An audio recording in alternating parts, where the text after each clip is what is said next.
Good morning, Linda Lyons. This is Mrs. Warm at the Linda School Library, and today I'm going to read Clever Tom and the Leprechaun by Linda Shute. Let's find out about Clever Tom and the Leprechaun. See a little leprechaun hiding.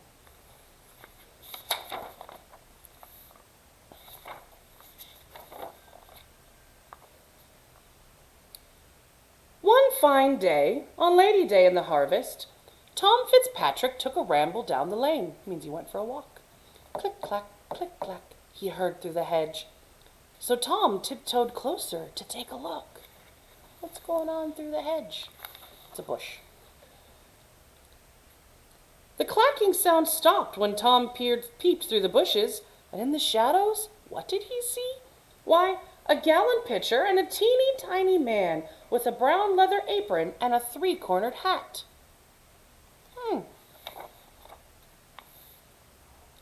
Up the small man climbed upon his wee wooden stool and dipped his little piggin into the crock. So that's his cup, his mug. Then he settled down with his full mug beside him to hammer on the heel of a fairy-sized shoe. By the powers, thought Tom, it's a leprechaun. If I catch him and scare him, he'll give me his gold. Since I'm a clever fellow, that should be simple. Before the sun sets, I'll have my fortune made. Well, let's see how that goes for Clever Tom. Tom stared at the leprechaun and tried not to blink. He knew that if he looked away, the old man would escape. Then he crept up quite near and tipped his hat politely, saying, "Good day to you, neighbor. Blessings on your work." "Thank you kindly," said the small one, but he never looked up. He just kept tapping on the heel piece of the brogue. Tom moved his hand closer while he smiled very sweetly and said, "Today's a holiday. You shouldn't have to work." The leprechaun frowned and answered Tom sharply, "If I do, that's my business and none of your own. Instead of pestering me, young man, you ought to be watching your father's fields. Look there, the cows have broken to the oats. See, they're knocking the corn all about." Cows in the cornfield? Tom's head started turning.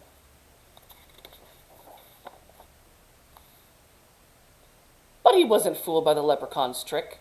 Quickly he grabbed the sly fellow and cried, "Now you're my prisoner. Tell me, where is your gold?" The leprechaun wiggled and twisted and whined, "I'm just a poor man." But Tom held him fast. "You and I both know you're lying," said Tom, as he made a fierce, frightening face. Finally, the leprechaun quit squirming and said, "Tom Fitzpatrick, you're too clever for me. I see you're after my buried treasure, so I'll have to show you where it is hid."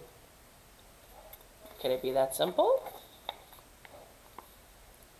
With his eye on the itty-bitty man locked in his fist, Tom followed where the leprechaun led him. He traipsed over a hill and under some hedges, and through a ditch and across a peat bog. At last, just when Tom feared that he'd been hoodwinked, he found himself in a great field of weeds. "Dig there," said the leprechaun, pointing to a bush. "Deep under that bolion is where I put my gold." "Thunderation," said Tom, "I need to fetch my spade, but when I return I'll be lost. There are 40 acres of bolions here, and each plant looks just like the other.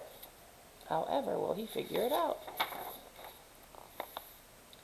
Still watching the leprechaun, Tom figured out a plan. He tied his bright red garter on the bush.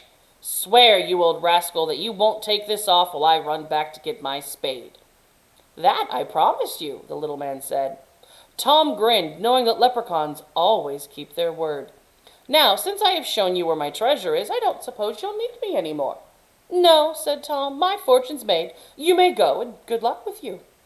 "Then goodbye, Tom Fitzpatrick," said the leprechaun. "May you do much good with what you find." So he promised he wouldn't take it off of the plant. Away Tom ran as fast as he could run, figuring how he'd spend the gold.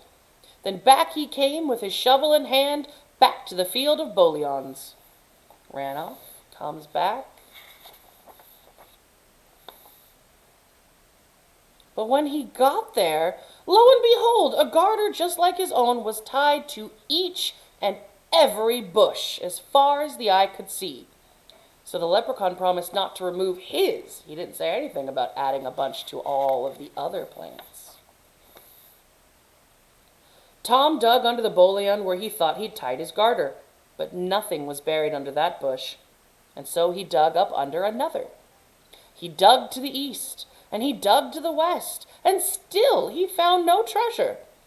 The harvest moon rose as he dug to the north, and it set as he dug southward, so he's been digging all night long.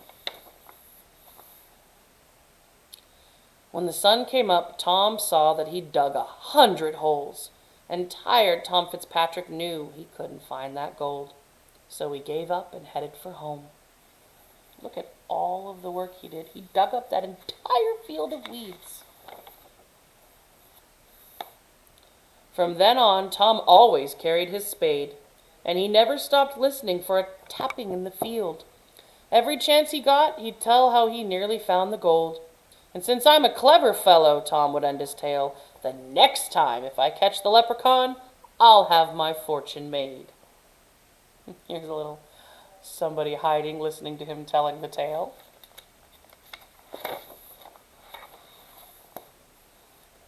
So Tom is so clever that next time he'll be ready.